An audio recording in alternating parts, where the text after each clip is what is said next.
This video is a reply to Chrisalt, some questions and some good stuff. He and I have had some exchanges before, and I like these. They're very positive. My name is Dan Paulson. Welcome to the video. 39 lashes. That's not the only thing, though. Let's go ahead and read through what he's got, and I want to talk about some procedural things. He's got some stuff going on with left brain, right brain in some places, or percentages of something, and I want to put a stop to that real quick. Let's take but I'll tell you why that is. Let's look through this and see what is really going on. The first thing I want to say is this. Left brain, right brain. What do we know about that? It's pretty recent stuff with brain study. The material we're looking at is structured in older than 6,000 years ago. They had no concept of left and right brain. It was probably not for another 1,000 years or so before the Greeks began to understand that the brain was even the thought center. So we have to get rid of those left brain, right brain terms. That is not a part of this process. All right, let's take a look at something here.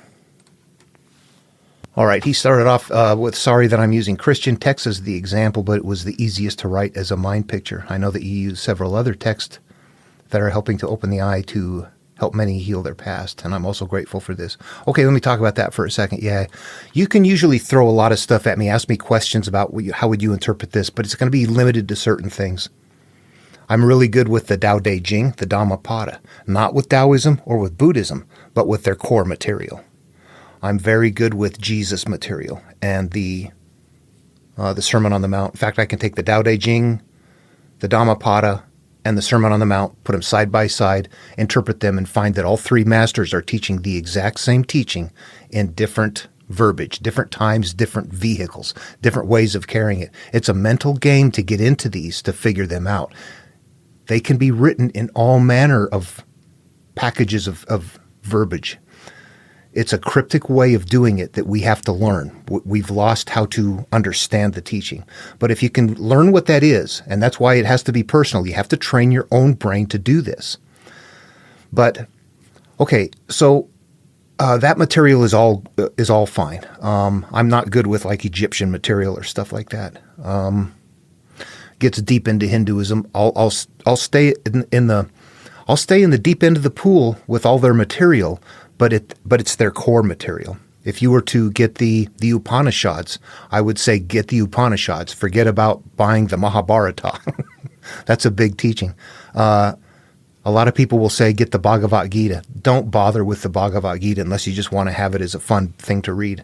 The Bhagavad Gita is a very short piece of a monomyth. If we were to compare it with Exodus, if you were to read the Bhagavad Gita, it's Arjuna and Krishna on the battlefield, getting ready to go get the land back to do battle.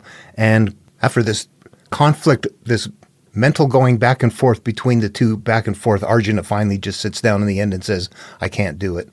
What we saw is a kind of a struggle to leave the past and a denial of the call right there on the template. It's a very short piece of a monomyth. It doesn't cover very much. That would be the same thing as if we only read Moses went up to Mount Horeb, took his sandals off, was talking to God. God said, you must go. And he said, no, I don't speak right. Boom, right there. That's what it's like right there. That's all you're reading if you get the Bhagavad Gita. The Mahabharata is not a story like that. It has more cryptic teaching in there that you must figure out. They're all very personal, and when you interpret them, they're going to sound the same. The Mahabharata is going to line right up with the Tao Te Ching, the Dhammapada, the Sermon on the Mount. And it may seem like I'm wandering here, but this is really huge. If you're on this path, it took me years to figure this stuff out. You still have to do it on your own, but I can save you the time of digging through all this stuff if you want to move along and interpret this stuff. That there is a way that they knew, and that you can find your way into it, but you can also show people how to do it, and they can go learn it on their own. So that's what I'm doing here, showing you how to do it, but you have to do it on your own. The short verse right here is a mental way to turn the verse inward. As you're starting to read the monomyths themselves, the big stories, they're going to contain the same teaching. You can take the Sermon on the Mount and say, well, that doesn't sound like Jesus' ministry. But if you go through Jesus' ministry, you'll see that it's created from the stories, the steps in the Sermon on the Mount.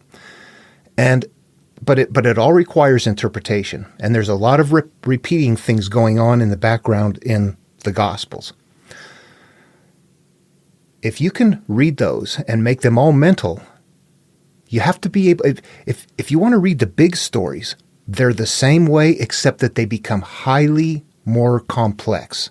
So if you can read Jesus, the Sermon on the Mount, and make every verse mentally interactive, then you can start working at the big verse. If you look at that small verse and go, I can't make that mentally interactive, you're not going to be able to step up to the large myth and go, I'm going to make that mentally interactive. It's the same procedure as the small verse, except now it has a bunch of layers to it. Now it's using a mental hierarchy and us sliced up over time with issues that were contained within, the divisions that we have, the city of our early self that needs to be destroyed, our giving up of our inner self. Suddenly the stories become these big convoluted sounding monsters that are all hinging on the idea that we're giving up our inner self early in life and we live unaware of that and we want to get back to our higher awareness. All of them are doing that right there.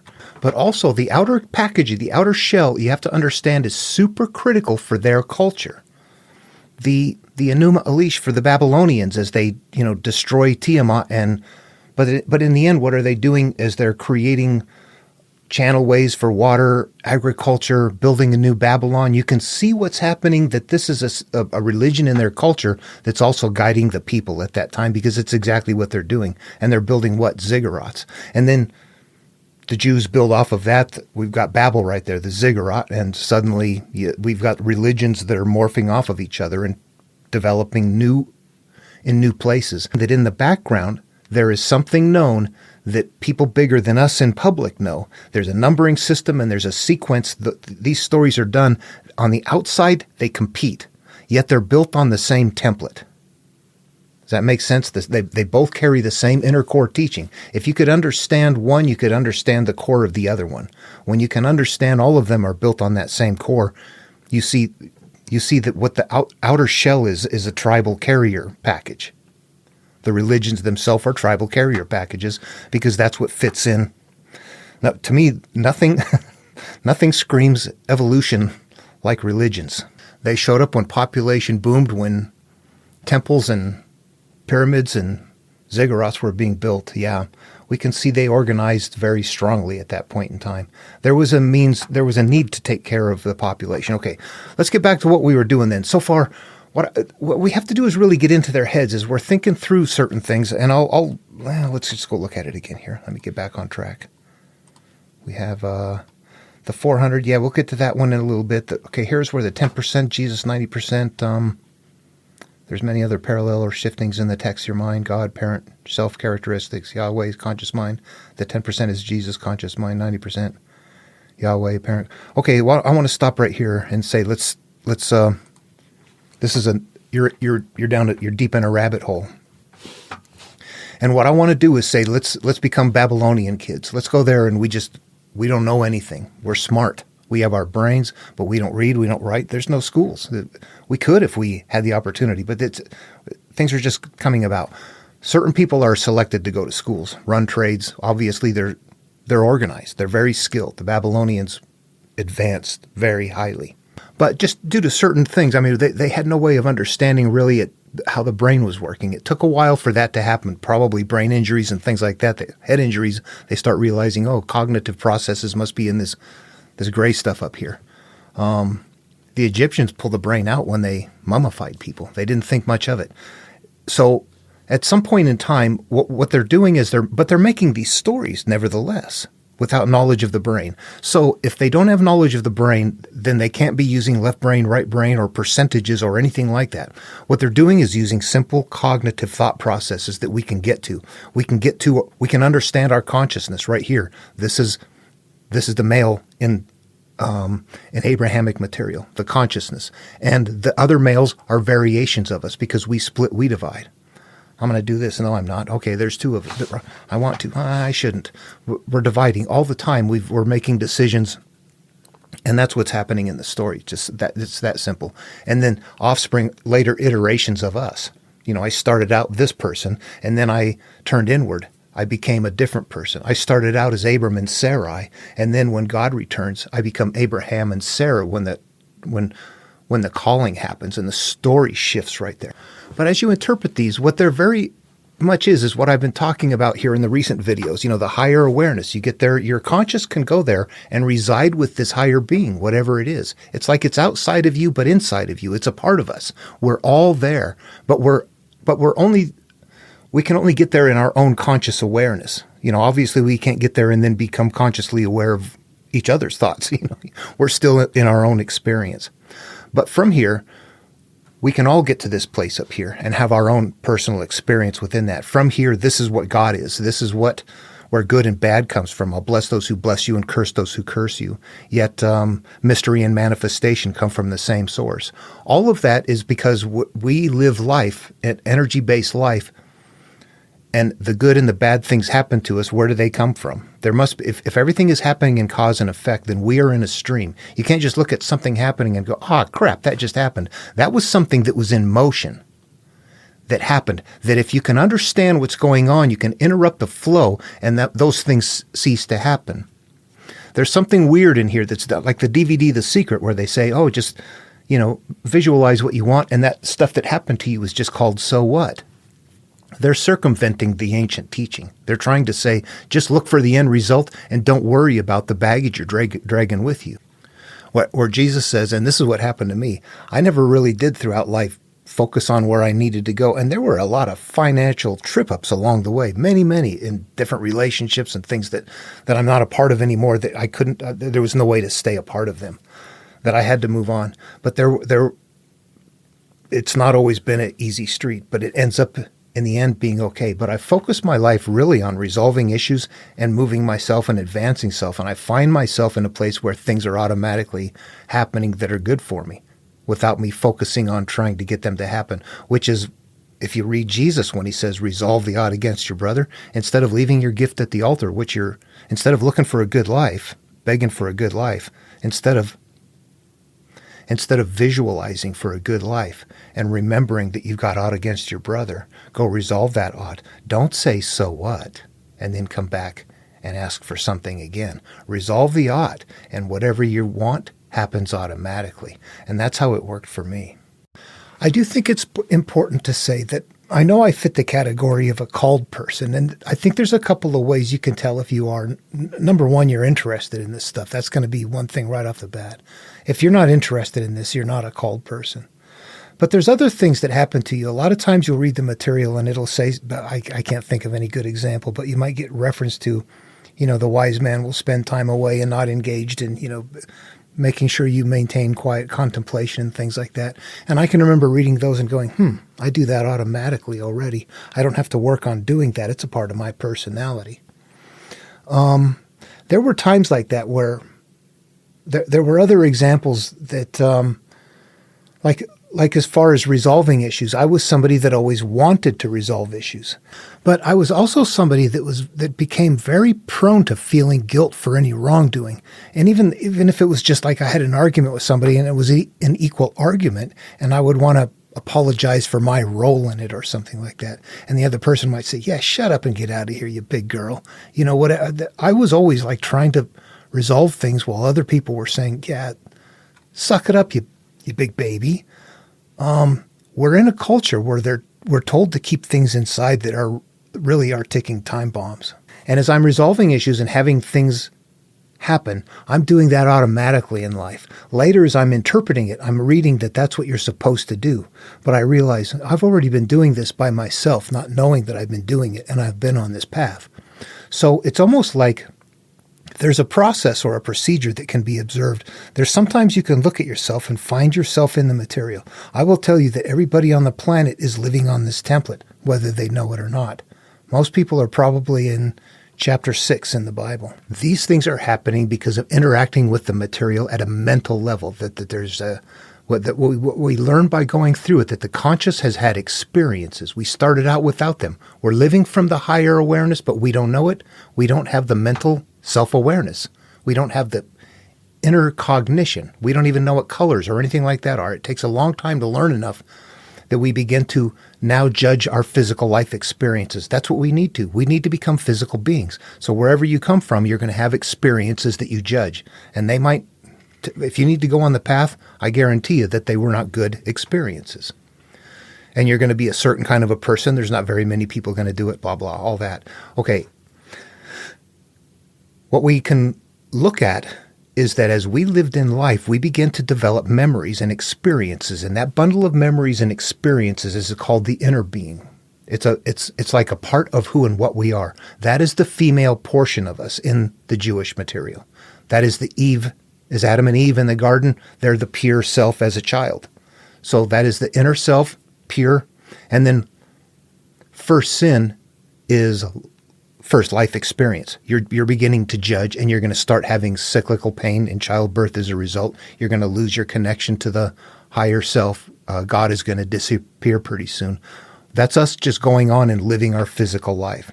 Adam's being told you're going to live the land, and that's us. Look at your life and go, well, that's me going off and getting my first job, or my going to whatever it is that I did, going off and starting life and beginning to have my life experiences. That's what that represents there. And that at some point you look back and go, boy, my life experiences are not up to par. They were not. They're just like what he was told. You're going to work the land and never reap its full benefits. You're going to live your life and never be happy. You're never going to get what you can totally get out of it for a while. There's a calling that comes about that if you're watching this material, you must be close to that stage right there, or curious about that stage. It might be something you're not ready for now, or something that you'll never be interested in. But in order to get this far, it has to be something that hooks in with your own purpose, your own drive, your own current interest in life, and what you'd like to resolve, and what you understand, where your comprehension is, all of that. Everything has to line up at a certain point in time. And then we know that in interacting with the material, God is that higher awareness, the inner self, the memories, all of that good and the bad stuff, that the conscious is the male. That if we assign left brain, right brain, or anything like that, a division might happen like Cain and Abel. You might say, well, could that be left brain, right brain? But again, they didn't know what brain was at that time, number one. But it represents ourselves being divided, not in a left brain, right brain, but in a life. How could you interact with that if you're trying to heal? You need to resolve your left brain crisis or issues, or right brain, or it's like there's nothing you can do with that. What you can do is say, you know what, this is an experience that I judged that is continuing to hurt me. My consciousness judged that experience, stored it into my subconscious, my inner self, and I have to use my higher awareness to understand that this was a physical experience that I needed to have, and to find a way to heal from it so that I can rise above it. That if you're utilizing the material correctly, that's the mental hierarchy right there in the stories. And the variations, the splits, are splits of us. We started off being one way. Later on, you want to become something different.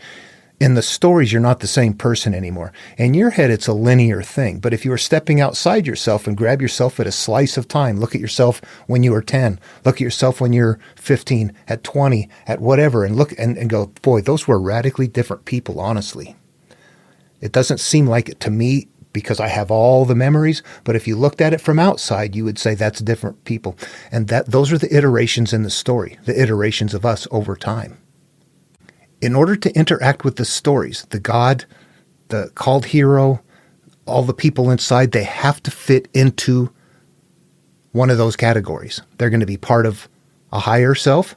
They're going to be part of it's not always one thing. It might be multiple gods. But what this means is what? All good and all bad comes from the same place. Not everything. There's one God in control of everything, but then good and bad stuff happens that it's up to you to resolve this stuff. Okay, sometimes I think I might confuse the issue by talking it through. What I really want, people have to think it through on your own, actually. You sit there and you have to become that fly on that wall and try to understand it and realize, okay, yeah, they can't be doing what I'm thinking here. They must be doing something different. And when you realize that it's interactive at that level where it's like, I have access to this. I am these people at different levels. This is my higher awareness. This is my consciousness, and this is my inner being, and this is a pathway that represents how I came about in life and how I can turn inward to heal if I choose to do so. And the story is structured in such a manner to nevertheless impact a population in a manner that was for that population. If you were to go through the 7 tablets of creation, the Babylonian creation myth, and say that that's me back then, here's what's happening. That the whole beginning when the destruction has to happen and Marduk is the cult hero, all after that happens, once the destruction is completed, there is now a turn to building waterways and agriculture, ziggurats. So at that time, the population is growing and they're producing wonderful things and they're living that life and they're seeing that emerge.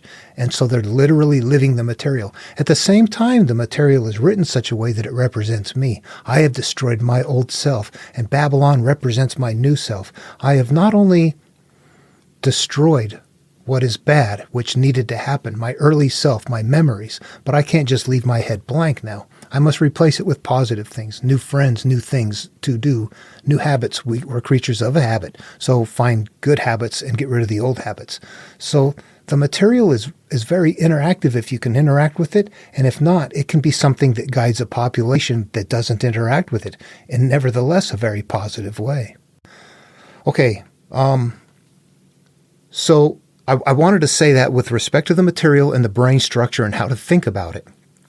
There is a compartmentalization that takes place, but it's not a left and a right. It's a high, a conscious, and a stored, and then a resultant life experience as a result, an effect based on that. And the energy for your life continues to flow from its source, but it comes through as you live life through the filtration of your memories.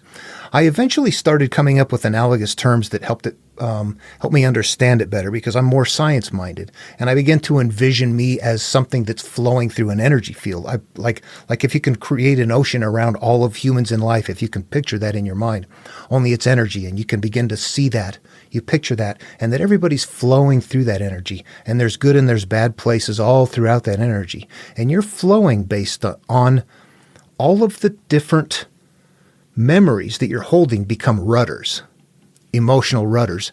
And this sea is an emotional sea, a sea of emotion. And you're flowing through that emotional sea based on the nature of what you're holding up here. And you want to go someplace, but you keep getting yanked off course. And you're like, God damn it, son of a...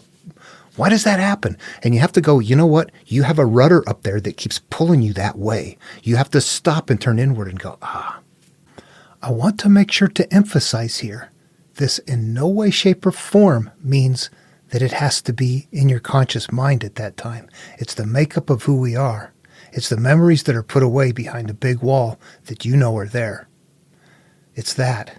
They are constantly emitting their frequency in that field, whether you're consciously tuned into it or have it drawn up or not. They are still doing what they do, and when they match something out there, you're going to find a trigger point. That's going to continue to happen. The only way to stop that is for you to stop matching with it.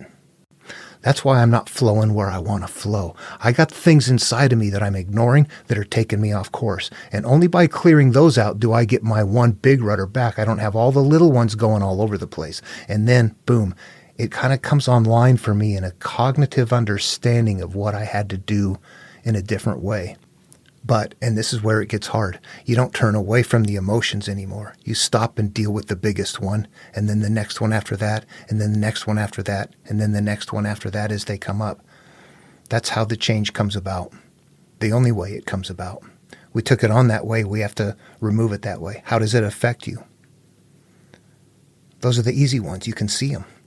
The hard part is going after it instead of turning away from it. Here, look at it in your own head. Sit by yourself and think of something in your past that's not resolved, that is an emotional, something you carry baggage with, and think about it. Now, understand this, that what you must be able to do is to bring that memory up and not have that feeling come with it. That's when you know you're healed. If you can continue to bring up that feeling and it's not okay, it's not resolved.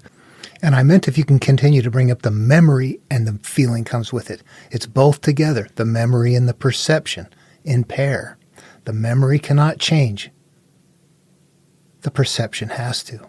And by continually drawing up the memory and observing its emotional feel, continually lets you know where the perception is. If it doesn't feel okay, the perception still isn't okay. It is still affecting your flow in the field that way. Look at it from a, yep, that's how it works.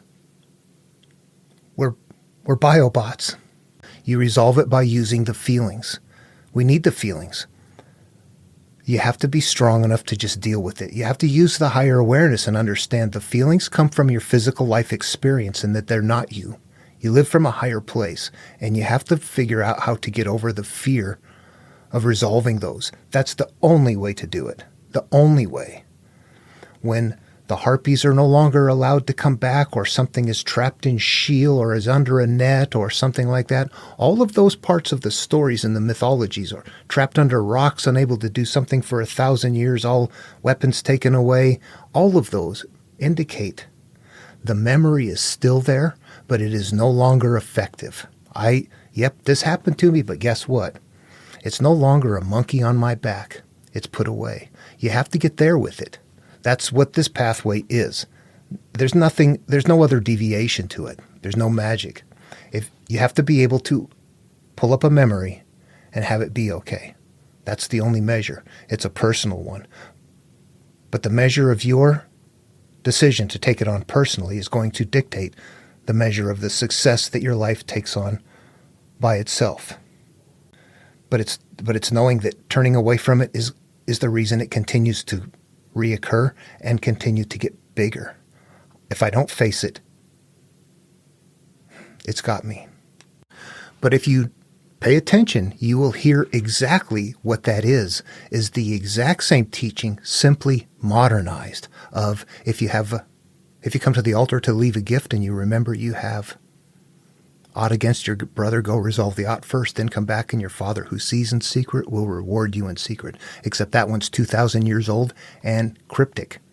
But that's it. If you want your life to be okay, resolve the rudders that pull you off. And use emotion as the guide. It's not only cryptic, but I would call it religious genre. It's still, it's still myth, but it's at the end of the day, it's a different genre. It has a different impact. People don't treat it the same way as they treat a myth. So it's meant to be a different vehicle of verbal carrying. Okay, let's get back to, all right, yeah, this was a good one you pointed out. I'm glad you put this. This came from a different, I'm just piecing things together here. The inheritance is growing up with your family at home while your subconscious is being written for the first 7 years of life. That's correct. That is correct. But there's a deeper level than that. Inheritance is effect. Inheritance is the result of anything that we do. We inherit the results of the judgments that we've made. I would say is a deeper level to take that. That inheritance is a common thing. It would be like Jesus said, the measure you meet coming back to you. It would be like caught in desire, you see only the manifestations. Inheritance means whatever I have judged, I am now going to continue to see the effects of in life. The decision I've made, the things that I hold as my fears and my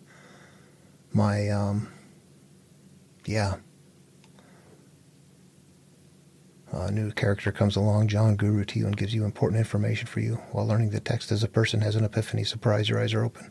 Now what do you do? Okay, I think he was referring to a comment that I had made about in that video about, it was in the Gospel of Thomas about Jesus saying when you were born you were one and then you became two. Now that you've become two, what will you do, or something like that. And that references to the idea that when you're born, you are that single individual, that you haven't started choosing life yet. And that later on we do become divided. If you sit and have conflict in your mind, you're divided. You are divided. If it happens all the time, you're very divided. If it happens once in a while, you're divided over those issues. But those are all divisions. When we sit and have intermental conflict, that's a division. We're all divided. That's also called a sin. We have all sinned and fall short of the glory of God, nested in cryptic religious genre that has a different impact. How can everybody be a sinner? I was not born a sinner. I'm sorry. I don't buy that. However, if I've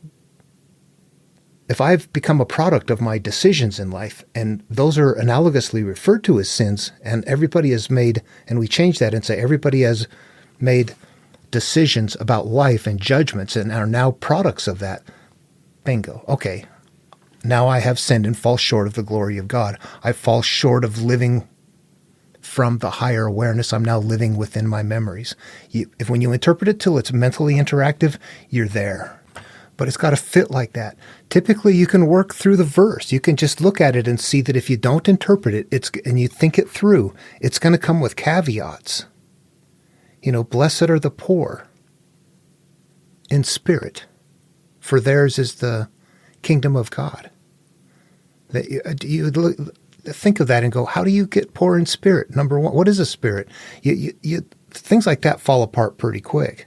The meek will inherit the earth. Well, no, they don't. Yeah, you can just see it. If you look at stuff, you go, that can't make any sense. What does that mean? It's a cryptic verse. It's supposed to mean something. You can't just leave it like that. It's a puzzle sitting in a pile of nouns and verbs right there, ready to go, that we don't know what to do with. When we turn it inward and call it all analogs, and I am that I am, we become parts of it. It plays out in the mind. It's the only way it works. But then we don't know to do that. We're not taught. And it's a very weird thing. It emerges in patterns. And you have to spend a lot of time with it.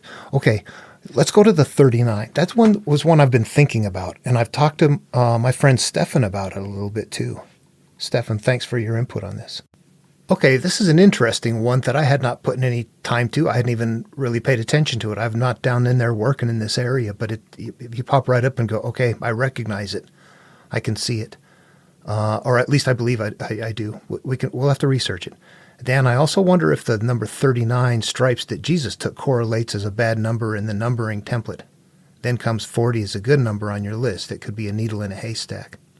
Okay, so what I put down here are some notes. It may mean crossing a threshold or cyclical pain. 39 is a step occurs before 40, which is a state where we are healed from a once hurtful memory. Yeah, 40 is a healed state, like 40 years in the desert, 40 days in the wilderness, flood for 40 days, rain for 40 days and 40 nights in the flood. All of those are representing the time it takes to heal from a once hurtful memory. You would also notice that not only do the numbers match up, but there's something else in the background that kind of matches there, that the world being destroyed, it was like a purging of something going on right there. You go into the desert and the desert is devoid of things and your diet is very limited. It's like a purging of something. You go into the wilderness and the wilderness is devoid of things. So all of them are carrying not just the 40 number, but the idea, there's no city in there. 40 days in the city, 40 days in hell. They're all 40 days in a quiet place or in a place where afterwards everything is purged. The 9 was not used in Genesis as a step until after chapter 12. It was not used in the stepping sequence in the Bible, from chapter 1 through 11. 9, it was still establishing stuff with Noah. But Genesis in the early parts used to be standalone. 12 on was added to it. So it was stitched in. However, it did show up in the Adam analog form in chapter 5, verse 27. And all the days of Methuselah were 900, which is said 7 times, 60, which is said 3 times, and 9, that makes 9. Two good numbers have reached out and grabbed a 9, and it's done so elsewhere. That's the first time it shows up in Genesis as being gathered up as an analogous term. You know what, though? There is an anomaly with 9. If I look in Genesis for how many times 9 appears, it's 21 times, which is on the list of bad stuff. So it looks like there's a link between good and bad somehow. There's a crossover happening. There's still something in the code in the background. I don't quite have it nailed down. It's old and thick. However, yeah, could it mean something other than a healthy thing? So here's what I'm thinking of. Everything sequences. 40 is known to be that healed state. But it doesn't just go from bad to good, bad, good, bad, good, bad, good. What's happening is it starts out good, then there's a sequence that goes along, and then a healing has to happen. There's a division that happens, there's a turning inward. All of that is happening. Now, the numbering sequence is not the template itself. It is not. What it is doing is it is supporting that. Somebody's taken the template and said, here's the steps, 1, 2, 3, 4, 5, 6, 7, 8, 9, 10, through however many. And then they're writing each chapter. Here's step 1, chapter 1. Although 1 through 11 doesn't do that. It doesn't start doing that until chapter 12. It picks up there. I'm making this video and telling myself I need to do a better job. Let me go back to Genesis and look at chapter 9. If we go back to Genesis and look at chapter 9, what we're going to find is exactly this. What happens is that the flood was over. The boat landed. God told them to multiply So this is the start over of us. We're at a pure state. It is now time to multiply, to become our new selves. We are in charge of everything. We are in charge of everything that moves, everything that blah, blah. We're in charge of everything that happens in our life.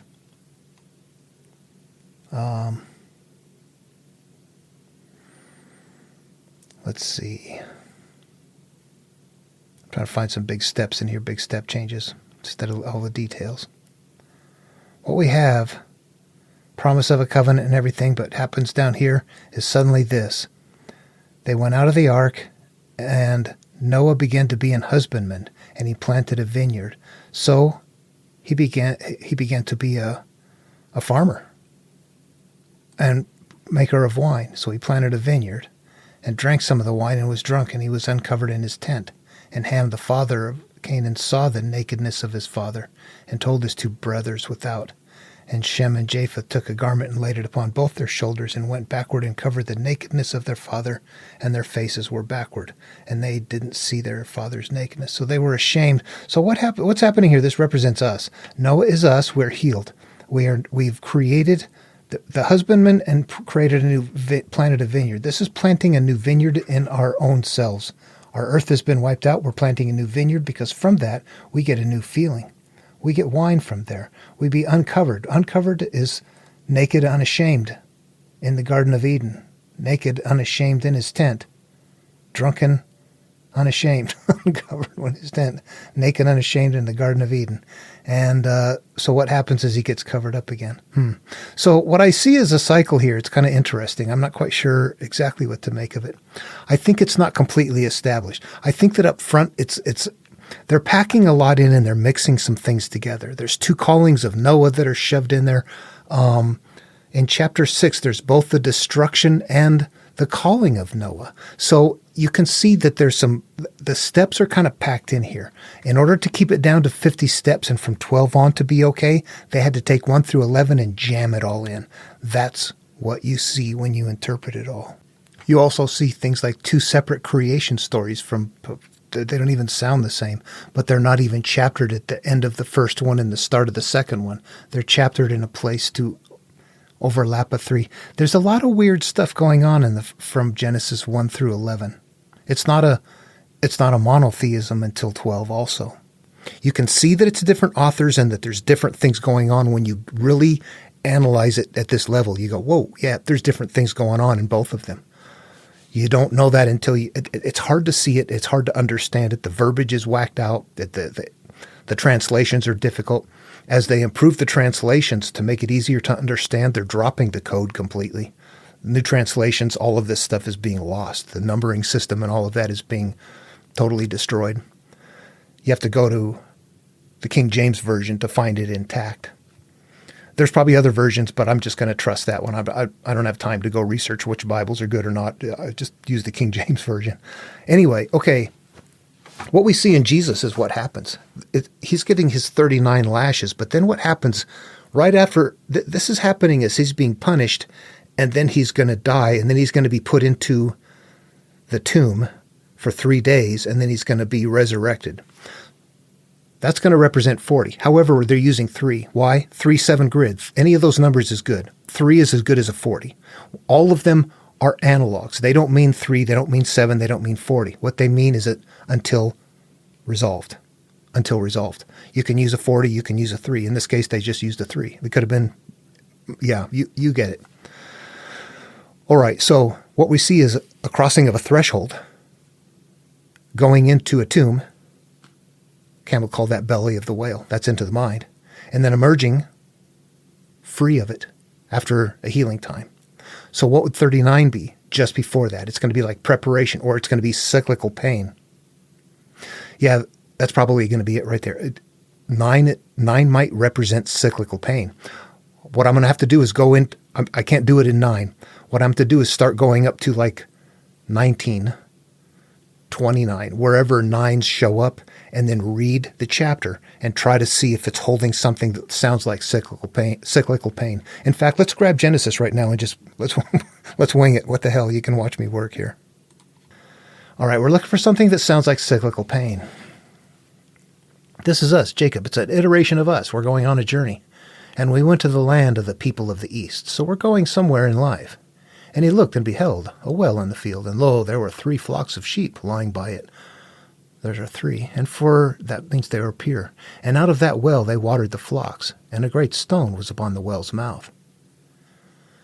And that's where all the flocks were gathered, and they rolled the stone from the well's mouth and watered the sheep, and put the stone again upon the well's mouth in its place, in his place. And Jacob said to him, my brother, actually, whence be ye is where do you come from? Where do you hail from? Yeah. Of Haran we are. Haran is a land. Terah died in Haran. Terah gave birth to Haran. Yeah, these are iterations of us. Okay. And he said unto them, know ye Laban, the son of Nahor? And they said, we know him. So, is he well? And he said, is this his well? Yeah, this is well. Rachel's daughter came with the sheep. And he said, it's high time that it's time to go water the sheep and feed them. That's on verse number 7. That's important to me. 8 might be, what are we doing? And they said, we cannot until the flock be gathered, until they roll the stone from the roll's mouth. Then we water the sheep. So what are the sheep? The sheep are inner qualities that need to be managed. There are qualities that we're in control of. Rachel came with her father's sheep, for she kept them. And it came to pass, when Jacob saw Rachel, the daughter of Laban, the mother of his brother, and the sheep of Laban, the mother's brother, that Jacob went near and rolled the stone from the well's mouth and watered the flock of Laban, his mother's brother. And Jacob kissed Rachel and lifted up his voice and wept. And Jacob told Rachel that he was his father's brother and that he was a Rebekah's son. And she ran and told her father's brother, uncle. I don't know why I didn't say uncle, because it's encoded, her father's brother. Yeah, look for clues. And it came to pass when Laban heard the tidings of Jacob, his son's son. So far what I'm seeing right here is he wanted to water the sheep. He couldn't because it wasn't time. When Rachel came up, it was time, so he rolled the stone back, and he kissed her. They watered the sheep, and Jacob kissed Rachel and said he was his father's brother. I'm not seeing anything that sounds like sickle pain or anything like that. And it came to pass when Laban heard the tidings of Jacob, his sister's son, that he ran to meet him and embraced him and kissed him and brought him to his house and told Laban all these things. This is us having some sort of inner reconciliation. I got to deal with this. Yeah. I'm not going to let it rule me anymore. And Laban said to him, surely thou art be my bone and my flesh. And he abode with him the space of a month. And Laban said to Jacob, because you are my brother, should you serve me for not? Tell me what your wages be. And Laban had 2 daughters. The name of the elder was Leah, and the name of the younger was Rachel. Surely you're my bone and flesh. What's that sound like? You are the bone of my bones and the flesh of my flesh, Adam and Eve. And he told Laban all these things, and Laban said to him, surely you are the bone in my flesh. So this is a part of him, a part of us. And he abode with him in the space of a month. Tell me what your neighbor did. Leah was tender-eyed, but Rachel was beautiful and well-favored. And Jacob loved Rachel and said, I will serve 7 years for Rachel, the younger daughter. We have a division going on. And Laban said, it is better that I give her to you than I should give her to another man. Abide with me. And Jacob served 7 years for Rachel, and they seemed to him but a few days for the love he had to her. And Jacob said to Laban, give me my wife, and for my days are fulfilled, that I may go into her. And Laban gathered unto him all the place and made a feast. And it came to pass in the evening that he took Leah his daughter and brought him to her, and he went unto her. And Laban gave him his daughter Leah Zilpah, his maid, for an handmaid. And it came to pass that in the morning, behold, it was Leah that he had said to Laban, what is this you have done to me? I served for Rachel. How come you have beguiled me? Gave him the wrong daughter. And Laban said, it must be so in our country, to give the younger before the firstborn. Okay, so this is the first self. You're living the first self. 7. This is a division of first self. Yeah, okay. You must experience the first inner being before you experience the final inner being. Gave him Rachel his daughter, his wife also. Laban gave Rachel to his daughter Bilhah his handmaid, and went into her Rachel and loved Rachel more than Leah and served with him yet another 7 years. And when the Lord saw that Leah was hated, he opened her womb, but Rachel was barren. So that means Leah, what is going to come out of us is anger and hatred instead of love and peace. Leah, who was hated, is going to be giving offspring. That's like pain and during offspring. Cyclical pain. Yeah, cyclical pain. When the Lord saw Leah was hated, he opened her womb. Okay, yep, cyclical pain. But Rachel was barren, so the good stuff isn't happening. And Leah conceived and bore a son and called his name Reuben, for she said, surely the Lord had looked upon my affliction. Now therefore my husband will love me. This is us loving our early self. Do we? And she conceived again and bare a son, and said, because the Lord had heard that I was hated, he had therefore given me the son also, and called his name Simeon. And she conceived again and bare a son, and said, now it's time will my husband be joined unto me, because I have borne him 3 sons, therefore his name shall be called Levi. So they're building the story bigger by creating places for a split. But what I see here is the cyclical pain element is happening. And that's why, well, you see, 30 fits the same category. It's one of the numbers that we've gathered up down here. So a 29 happening just before 30 would indeed be the reason you're going on the trip is because of cyclical pain. The cyclical pain is one of the template parts. 29 would say, if it's a 29, if you're finding a 29 someplace, look to see if it aligns with cyclical pain, and that 17, 20, 30, 40, all these numbers here that are all through here, they're all going to represent the healing time. And 8, 11, 13, 21, those are going to represent steps on the template. From 7 is naked, unashamed in the garden. Then we have first sin. There's 8 right there. Then what happens? 9, cyclical pain. And then 10, healing. Yeah, maybe that's what's going on. It looks like that would be following the sequence. So I think that's what those 39 lashes would be. That they're an indicator that he's getting ready to go on, that this is a healing path. It's held in a way you're supposed to worship it. It's dangerous to kind of play with Jesus in this manner. And again, as far as if you're looking for analogous terminology to carry the idea of pain, lashes would sure do it, wouldn't there? But making it 39 is very specific then. It's not just cyclical pain, but it's also setting you up for the next stage. It's this cyclical pain step right here. I want you to know that it's 39 lashes, not because he's getting punished, but because this is the step just before healing. This is the cyclical pain. But it aligns up on the template that way. And then once you see it sequencing, it's easier to kind of, if I know what 40 is, it's easier to figure out what 39 is. It's something that precedes the healing step. What precedes the healing? We had a flood, a water crossing. Jesus goes through the tomb entrance and the door closes. There's a crossing. It's not a water crossing, but it's a threshold crossing. Like Jason sails through the clashing rocks, or Moses runs through the Red Sea. All of those are threshold crossings. They're a common motif in monomyths. Jesus is a baptismal, and then 40 days in the wilderness. Anyway, okay, I got to wrap this up. So in a nutshell, yeah, all the brain stuff, it's going to be, the stories are made in that hierarchy system. Not a left or a right, but a higher conscious, subconscious, resultant of, cause and effect. That's how the stories are working, based on that only. Bringing in other parts is they don't fit. They weren't using those.